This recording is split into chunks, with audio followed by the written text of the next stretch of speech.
Hello guys, আমি এখন আছি গুয়াহাটির কামাখ্যা মন্দিরে। এই সেই মন্দির দেখতে পাচ্ছেন।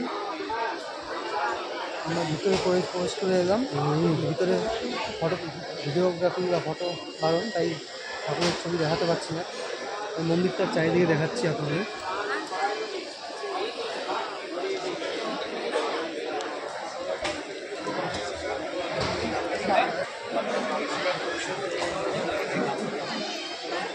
এই দেখুন, এখানে প্রদীপ জ্বালাতে হয়, ভিতরে ব্যবস্থা নেই জ্বালানোর। এখানে